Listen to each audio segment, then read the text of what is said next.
오늘 하나님의 말씀을 통해서 우리 하나님의 이 중보의 사역에, 모세의 중보로 나와 있지만은 우리가 기도하는 것이 얼마나 신앙생활에 중요하고 하나님 우리에게 요청하는 큰 의무이자 특권인 것을 우리가 한번 살펴보기를 원합니다.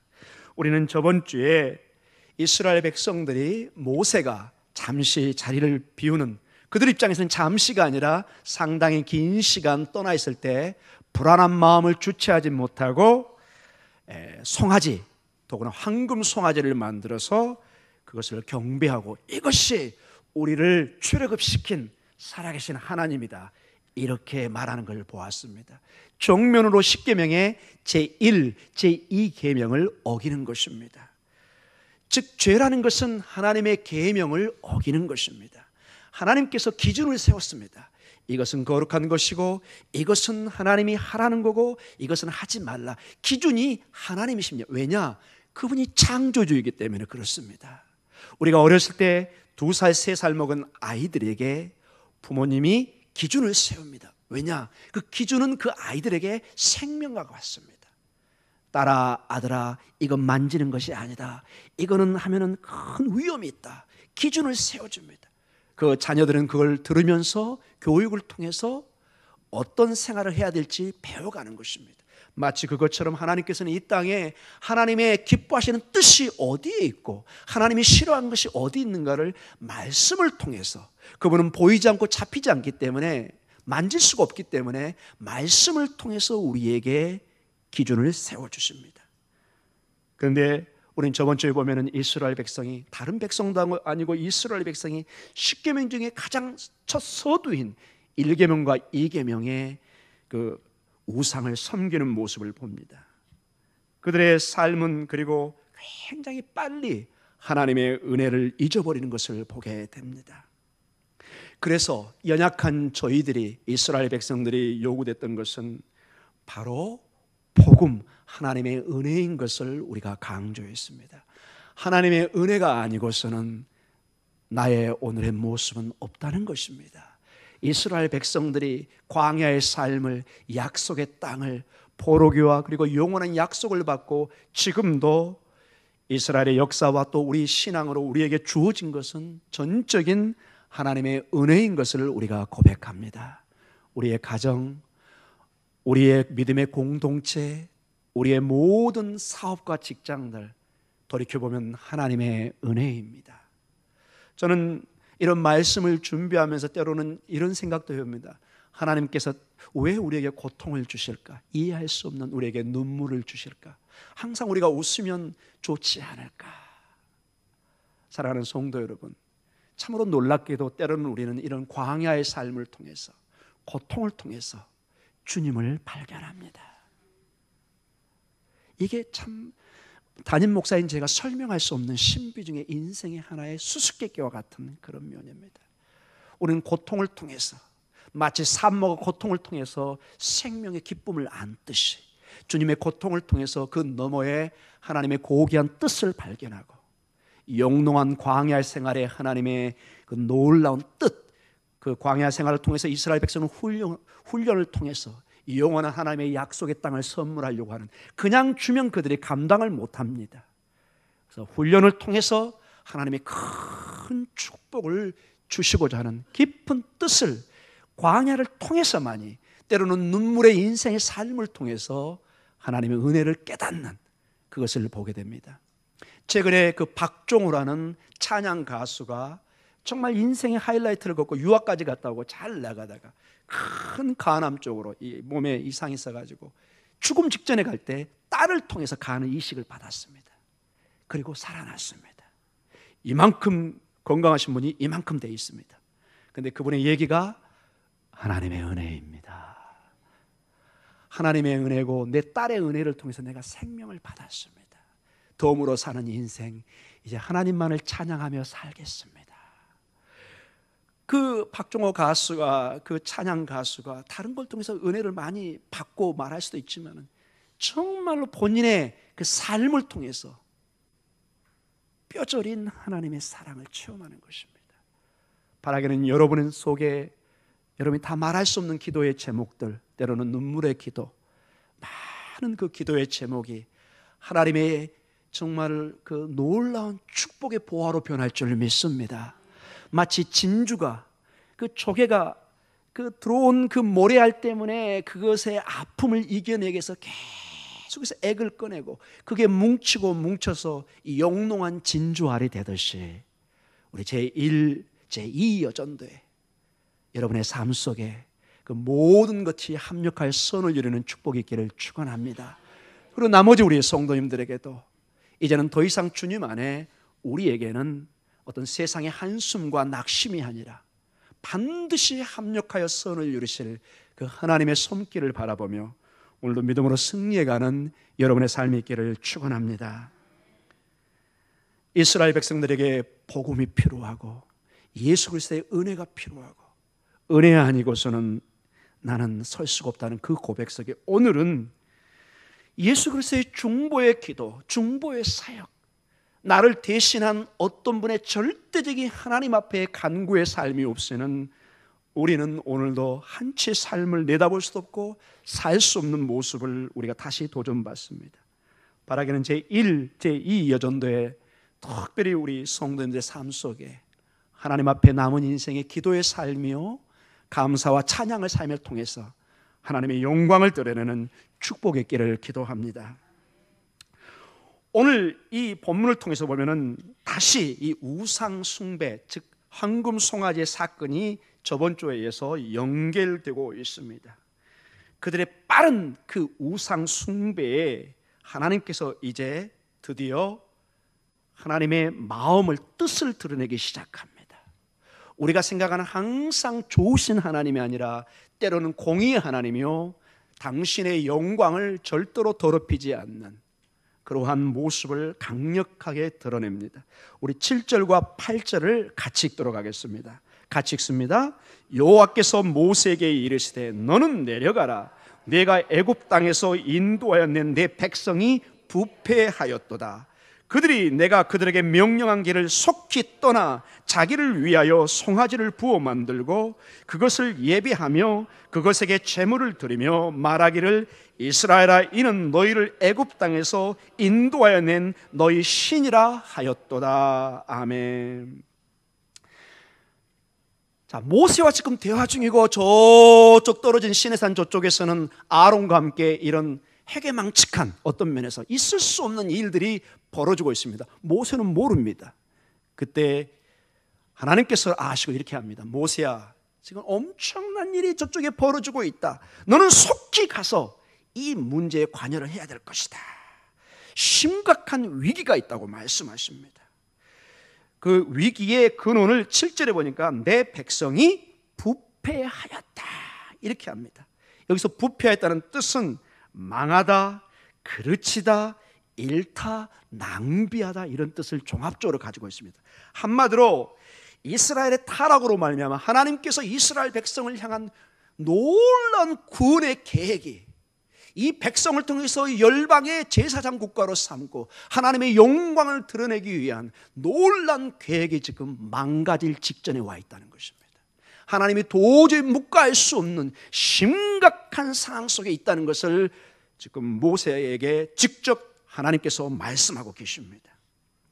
그런데 더 놀라운 것은 부패한 것, 타락한 것은 익히 모세나 하나님께서 경험했습니다. 이스라엘 백성들이 때로는 불평하고 원망하고 하나님 앞에 때로는 저항하는 모습을 여러 번 경험했기 때문에 이런 부패의 모습은 나름대로 이해할 수 있습니다. 그러나 8절에 보면은 하나님과 모세가 경악하는 굉장히 놀라운 한 면이 나옵니다. 우리 8절 서두를 한번 읽어볼까요?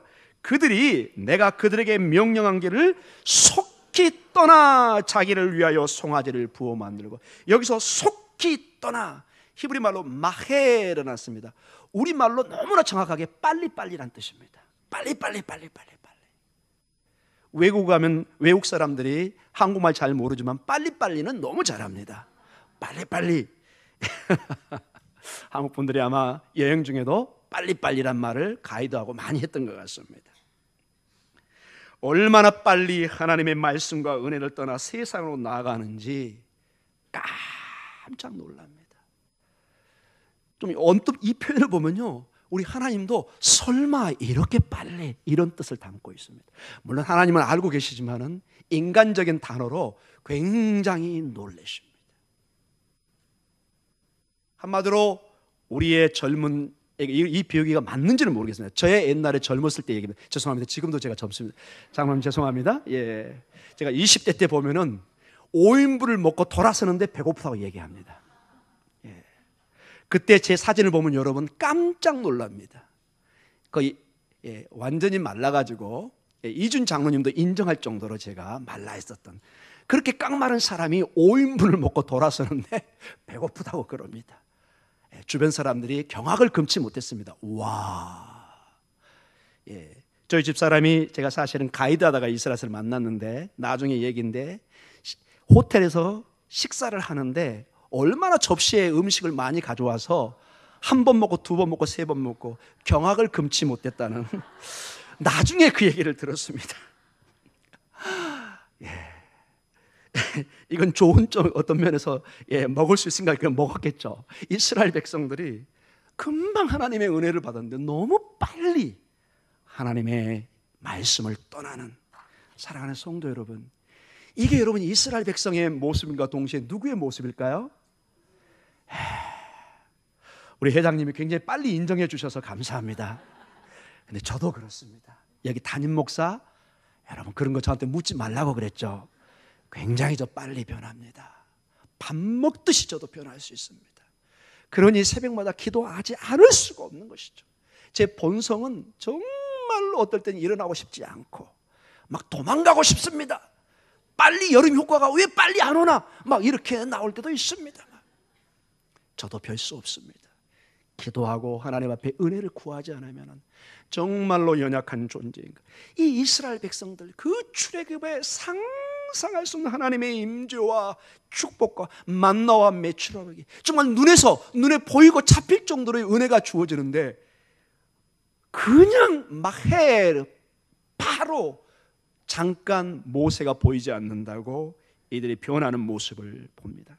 하나님도 깜짝 놀랍니다. 이 정도인 줄은 몰랐던 것 같은 그런 표현이 되어 있습니다. 그래서 9절과 10절로 하나님이 말씀하십니다. 정말 이 내용은 심각한 내용입니다. 우리 9절과 10절 같이 읽겠습니다. 여호와께서 또 모세에게 이르시되 내가 이 백성을 보니 목이 뻣뻣한 백성이로다. 그런즉 내가 하는 대로 두라. 내가 그들에게 진노하여 그들을 진멸하고 너를 큰 나라가 되게 하리라. 아멘. 자, 여기 보면은 독특한 표현이 납니다. 목이 뻣뻣한 백성이다.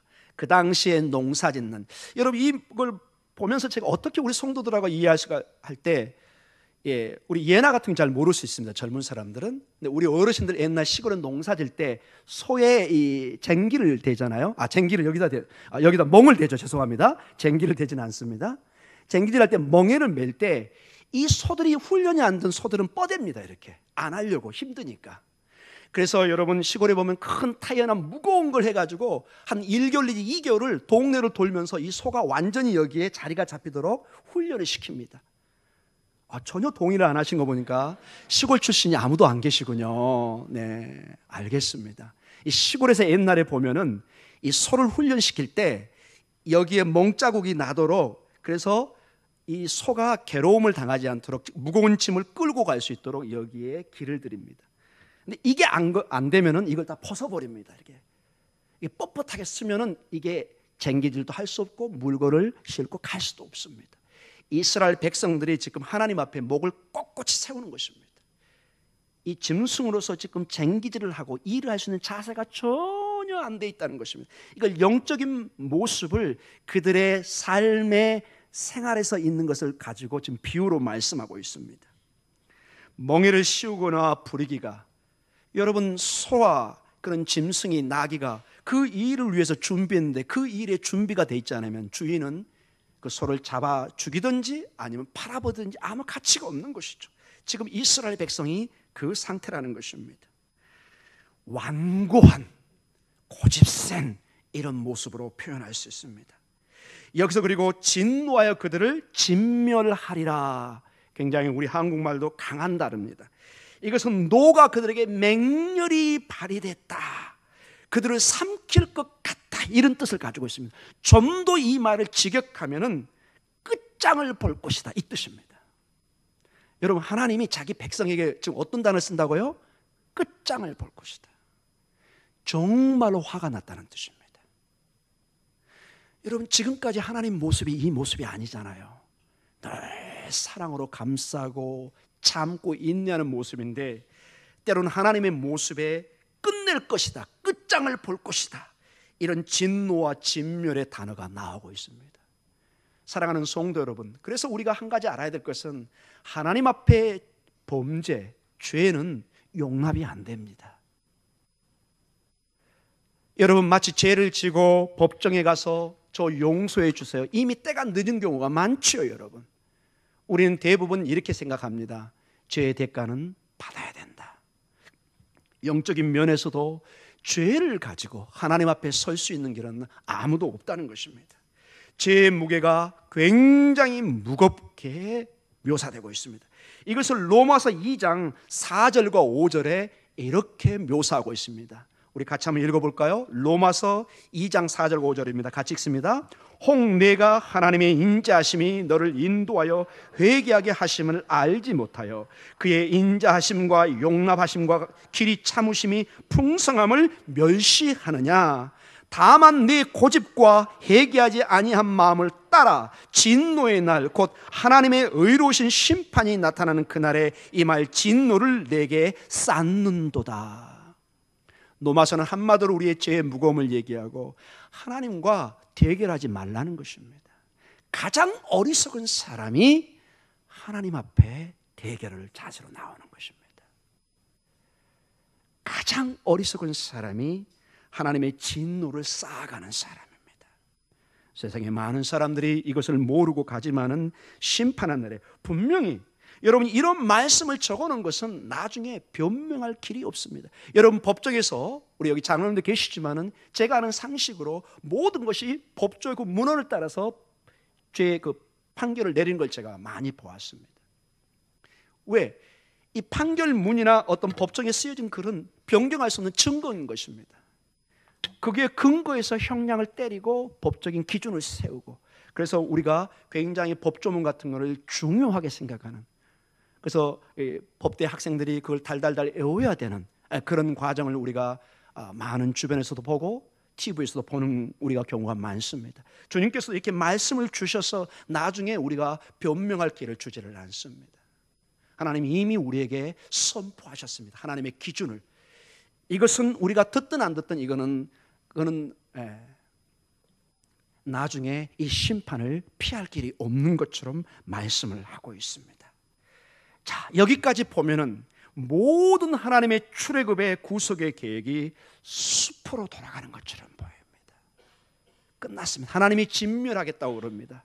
이제 끝난 것입니다. 하나님이 끝장을 보겠다, 이 단어를 썼습니다. 여러분, 어떤 사람이 끝장을 보겠다, 이건 정말 끝장을 보는 것이죠.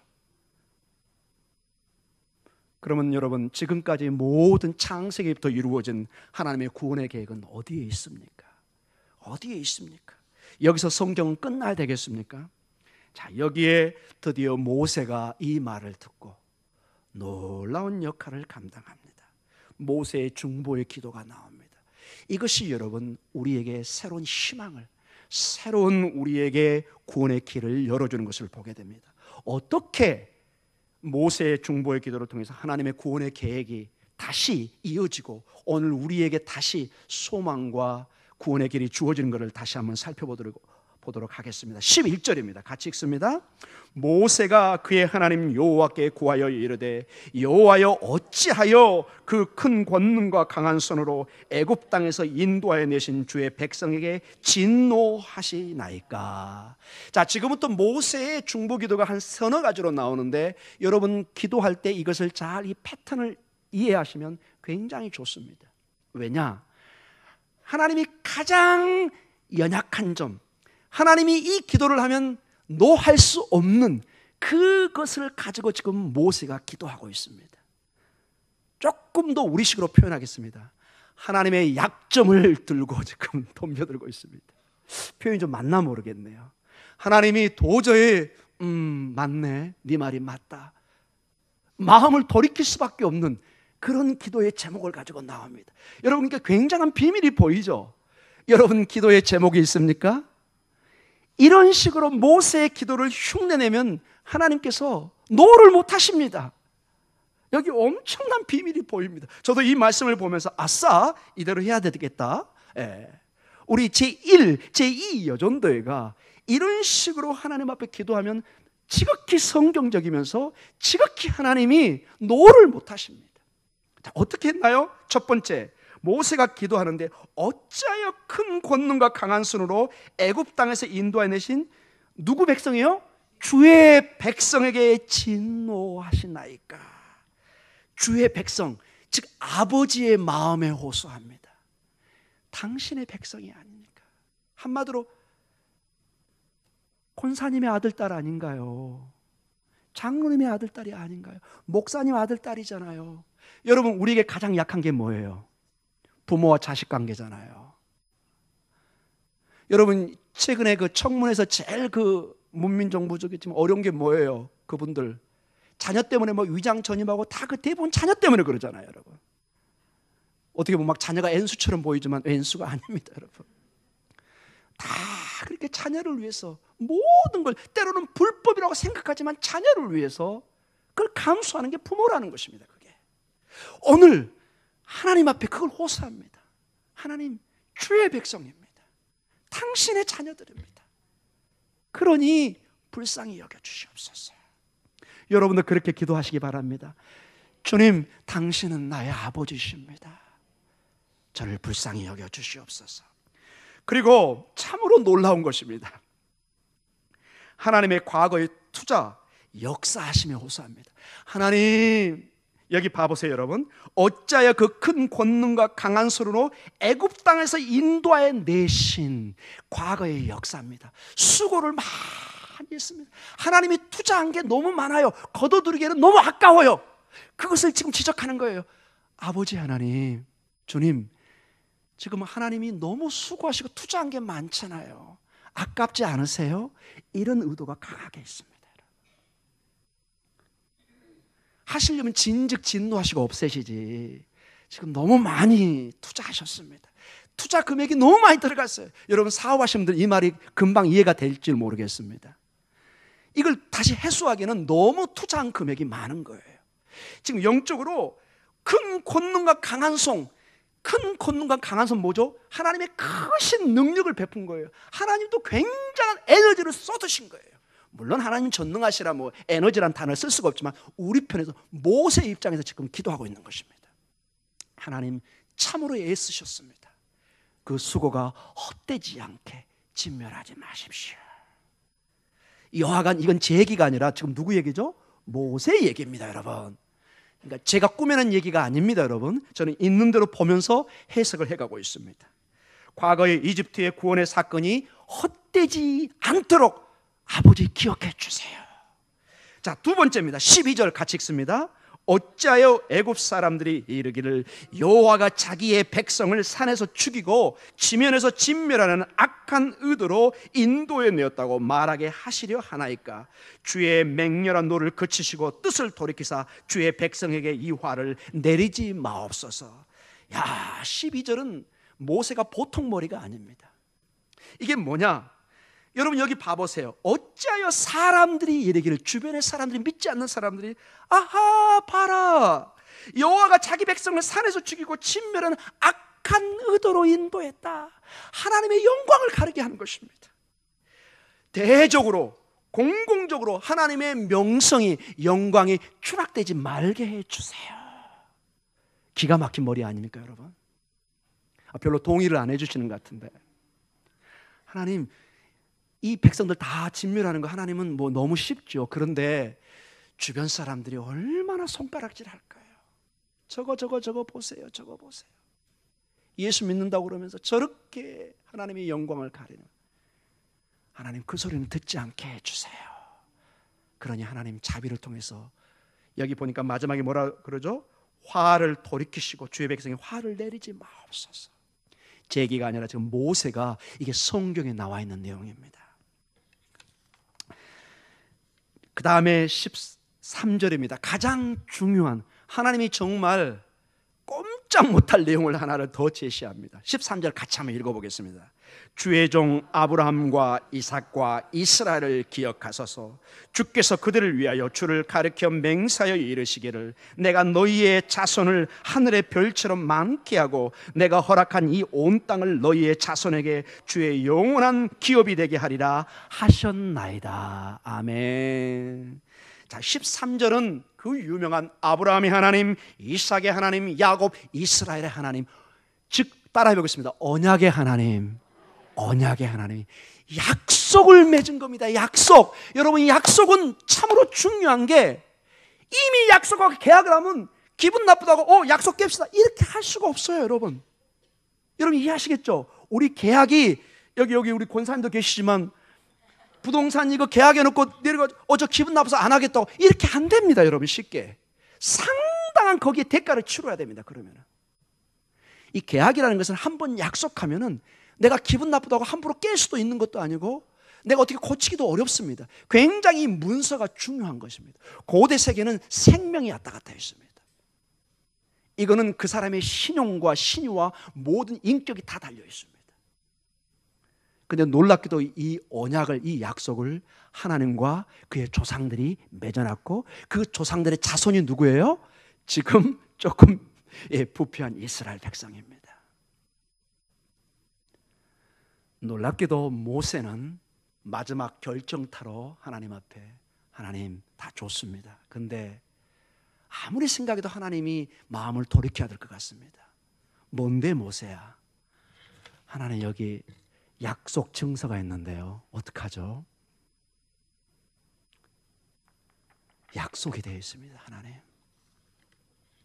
그리고 그 약속 내용 중에 하나가 하늘의 별처럼 많게 하고 내가 허락한 이 온 땅을 너희 자손에게 주어 영원한 기업이 되게 하리라. 약속의 땅까지도 약속해 주셨어요. 근데 지금 이 백성들은 어디에 있어요? 아직 광야에 있어요. 어디까지 가지 못했죠? 약속의 땅에 가지 못해. 그런데 이 약속 선언에는 뭐가 들어있어요? 약속의 땅까지 가야 돼요. 할렐루야. 사랑하는 성도 여러분, 모세는 사실은 억지가 아니라 정확한 성경적 근거로 하나님 앞에 다시 반문을 요구합니다. 물론 제가 약간 좀 코믹하게 말은 했지만은 모세는 간절한 마음으로 이런 근거를 통해서 하나님의 자비와 은총을 구하고 있는 것입니다. 강력한 마지막 호소로 하나님의 영원한 언약의 근거를 두고 호소하고 있습니다. 이러한 호소는 시편 106편 23절에 이렇게 시편 기자가 이것을 나중에 해석하고 있습니다. 같이 한번 읽어볼까요? 시편 106편 23절입니다. 그러므로 여호와께서 같이 읽습니다. 아직 안 나왔나요? 네, 같이 읽습니다. 시작. 그러므로 여호와께서 그들을 멸하리라 하셨으나 그가 택하신 모세가 그 어려움 가운데서 그의 앞에 서서 그의 노를 돌이켜 멸하시지 아니하게 하였도다. 나중에 시편 기자가 이 놀라운 사건을 하나님이 모세의 중보를 통해서 하나님이 그 진노와 그 심판을 돌이킨 것을 말씀해 주고 있습니다. 여러분, 눈물의 이 기도, 중보기도의 놀라운 능력이 오늘 이 말씀에 나오고 있습니다. 14절에 이제 뭐라고 나오는지 한번 보겠습니다. 같이 읽습니다. 여호와께서 뜻을 돌이키사 말씀하신 화를 그 백성에게 내리지 아니하시니라. 아멘. 어떤 사람은 이걸 이렇게 반문하는 셈에서 하나님 뭐 약속해놓고 또 진멸한다고 또 안 하시네? 하나님 변덕이 심하시네? 그런 꼴뚜기 같은 해석을 하면 안 됩니다. 지금 사람을 살리기 위해서 마음을 바꾸는데 그걸 또 진노해야 된다고 우기는 사람이 있습니다. 아주 적그리스도적입니다. 우리에게는 아주 있어서는 안 될 해석입니다. 여러분, 하나님의 은혜로 마음을 돌이키시고 화를 그 백성에게 내리지 않습니다. 일단 구약에 보니까 모세의 중보의 그 눈물의 기도에 여기 보면 뜻을 돌이키다, 이게 마치 회개처럼 보이지만 이 원뜻이 나햄이란 뜻입니다. 궁휼의 마음을 갖다, 위로하다, 동정하다. 원래 이 뜻의 근원이 우리 여성분들의 그 자궁 그 태를 말합니다. 온 아이를 감싸고 보호하는 하나님의 그 마음으로 백성을 위로하고 지키고 있다는 그 마음으로 뜻을 돌이키기 시작합니다. 전적인 하나님의 은혜인 것을 보게 됩니다. 자, 이러한 중보의 사역이 구약의 모세를 통해 이루어졌다면 신약에 와서 제2의 모세인 진정한 중보자인 예수 그리스도를 통해서 우리에게 모든 우리가 죄로 말미암아 멸망을 당해야 되지만 우리에게 영생을 생명을 주시는 것을 보게 됩니다. 우리 요한복음 3장 16절과 18절에 그 유명한 말씀이 나옵니다. 같이 한번 읽어볼까요? 하나님이 세상을 이처럼 사랑하사 독생자를 주셨으니 이는 그를 믿는 자마다 멸망치 않고 영생을 얻게 하려 하심이라. 하나님이 그 아들을 세상에 보내신 것은 세상을 심판하려 하심이 아니요 그로 말미암아 세상이 구원을 받게 하려 하심이라. 그를 믿는 자는 심판을 받지 아니하는 것이요 믿지 아니하는 자는 하나님의 독생자의 이름을 믿지 아니하므로 벌써 심판을 받은 것이니라. 아멘. 예수님 안에 이미 법정이 이루어졌다는 것입니다. 그분을 믿고 안 믿고가 심판의 기준이 된다는 것입니다. 이건 세상의 법정과는 전혀 이해할 수 없는 은혜의 법정입니다. 그러나 예수 그리스도가 없으면은 하나님의 엄한 심판이 주어질 것을 우리는 계시록을 통해서도 이미 알고 있습니다. 이러한 중보자의 사역, 대언자의 사역이 요한일서 2장 1절과 2절에 이렇게 다시 나와 있습니다. 같이 읽겠습니다. 나의 자녀들아 내가 이것을 너희에게 쓰면 너희로 죄를 범하지 않게 하려 함이라. 만일 누가 죄를 범하여도 아버지 앞에서 우리에게 대언자가 있으니 곧 의로우신 예수 그리스도시라.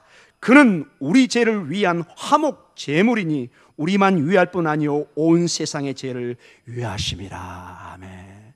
여러분, 이런 은혜가 어디 있습니까? 세상은 죄를 지면 당사자가 반드시 죄가를 치러야 됩니다. 그걸 우리가 당연하게 생각합니다. 그게 법에 살아있는 정의가 살아있다고 얘기하는 것입니다. 그러나 이 하나님의 법에는 놀라운 은혜의 법이 또 하나가 있습니다. 이 예수 그리스도, 그분을 믿고 그분 앞에 나오기만 하는 사람에게는 은혜의 법이, 긍휼의 법이, 생명의 법이 작용된다는 것입니다. 이 소망 가운데 저희들이 살아가고 있습니다. 이제 결론적으로 말씀을 마치겠습니다. 이 중보의 사역이 모세를 통해서 예수님을 통해서 이루어졌습니다. 그런데 놀랍게도 하나님의 자녀인 저희들에게 이 중보의 사역이 일부가 주어진 것을 보게 됩니다. 여러 부분이 있지만 대표적으로 디모데전서 2장 1절과 2절에 이런 식으로 나옵니다. 같이 읽습니다. 그러므로 내가 첫째로 권하느니 모든 사람을 위하여 간구와 기도와 도구와 감사를 하되 임금들과 높은 지위에 있는 모든 사람을 위하여 하라. 이는 우리가 모든 경건과 단정함으로 고요하고 평안한 생활을 하려 함이라. 아멘. 사도 바울이 디모데의 젊은 목사에게 편지를 하면서 이 중보사역의 중요성을 얘기합니다. 너희가 정말 평안한 생활을 하기 위해서는 이러한 권세자들을 위해서 기도해라. 이건 동일하게 우리 성도들에게 적용됩니다.